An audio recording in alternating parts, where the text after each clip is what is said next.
Alors, dans cette vidéo, on va continuer l'exercice 2 de la série 3. Donc, on va faire la deuxième, la troisième et la quatrième question. Alors, la deuxième question, donc, il s'agit toujours de montrer que les applications qu'on nous propose, de voir si elles sont linéaires ou pas. Alors, la deuxième question, donc, on nous donne f2 qui va de r de x dans r de x, l'ensemble des polynômes à coefficients réels, à une indéterminée x. Donc, qui a un polynôme P associé f2 de P égale x fois P plus P', où P' c'est le polynôme dérivé de P. Alors, pour voir si cette application est linéaire, on se donne donc P et Q dans R de x, deux polynômes, et un lambda dans R, un réel, puisque R de x est un R espace vectoriel. Alors, on calcule f2 de lambda P plus Q. Alors, lambda P plus Q, c'est un polynôme, donc je peux l'appeler R si vous voulez, ça devient f2 de R, et f2 de R, c'est x fois R plus R', donc c'est x fois lambda P plus Q, plus lambda P plus Q, prime dérivée première de la somme lambda P plus Q. Alors, dans R de x, on sait qu'on a toutes les propriétés de calcul facile, distributivité, commutativité, distributivité de la multiplication, commutativité de l'addition. Donc, je peux écrire, développer et associativité aussi dans la multiplication, parce que j'en ai besoin là.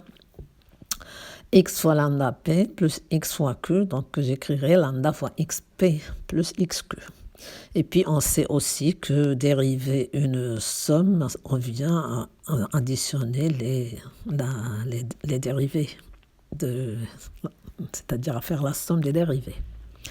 Donc, lambda P plus Q, le taux prime, ça fait lambda P prime plus Q prime, puisque dérivé de lambda, c'est 0, donc je n'ai que lambda P prime plus Q prime. Et donc là, je regroupe ce qui est en lambda ensemble. Donc j'ai lambda facteur de xp plus p', plus dans un autre paquet, je mets xq plus q'.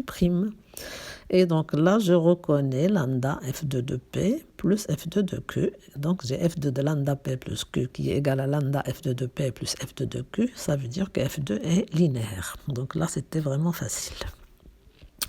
À la troisième question, on me donne f3 qui va toujours de r de x dans r de x, qui a un polynôme p associé, f3 de p qui est xp plus 1.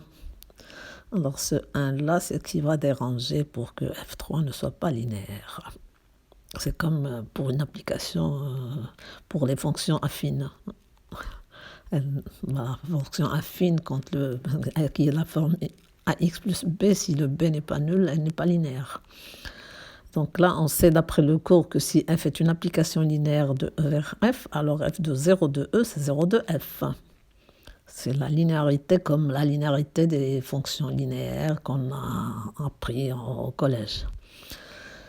Alors ça se démontre que f de 0 de E est égal à 0 de f en faisant f de 0 de E plus 0 de E, c'est f de 0 de E, et donc de 0 de E plus 0 de E, c'est 0 de E. Donc là, c'est facile à faire, mais bon, ce qu'il faut retenir, c'est f de 0 de E égale 0 de f. Donc là, si f est une application linéaire, alors f de 0, c'est 0. Donc par contraposé, si vous voulez, si j'ai f de 0 qui n'est pas 0, c'est que f n'est pas linéaire. D'accord? Et donc ici, on a f3 de 0, le polynôme nul. Quand j'applique f3 de 0, ça fait x fois 0 plus 1. X fois 0, ça fait 0, mais le 1, il reste. Donc j'ai f3 de 0 qui est le polynôme constant égal à 1, qui n'est pas 0 de f, c'est-à-dire n'est pas le polynôme nul. Donc f3 n'est pas linéaire. Alors, quatrième question, on me donne f4 qui va de R2 dans R2, qui est un couple XY associé x carré x moins y. Alors là, un petit moyen pour reconnaître des applications quand je vais de Rn dans Rp, par exemple, je regarde les composantes à l'image.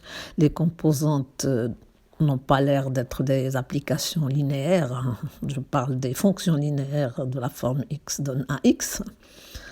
Là, j'ai de fortes chances que mon application ne soit pas linéaire.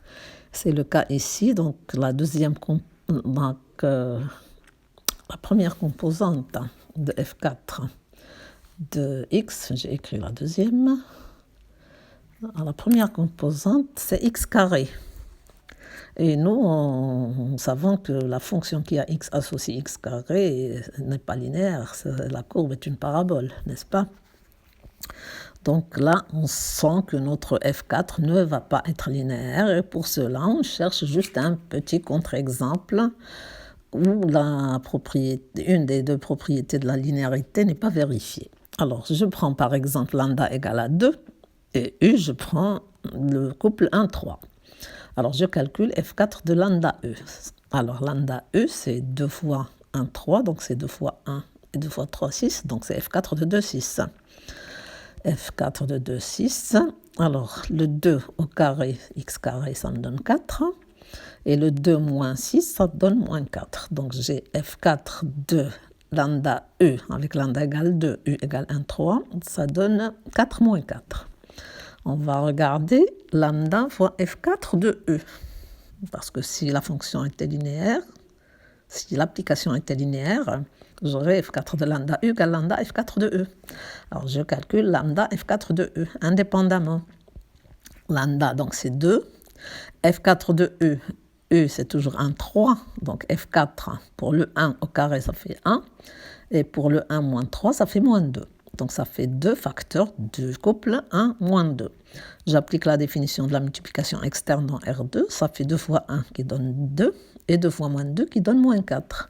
Donc je vois que F4 de lambda U n'est pas égal à lambda F4 de U. Ça veut dire que F4 n'est pas linéaire. Alors, si on ne veut pas le voir comme ça, on peut aussi le voir en regardant l'addition, c'est-à-dire f de e plus v.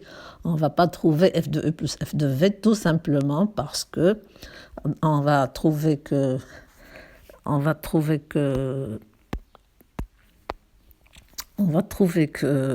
x plus x' au carré, c'est pas x carré plus x' au carré, puisqu'il y a le double produit qui intervient là.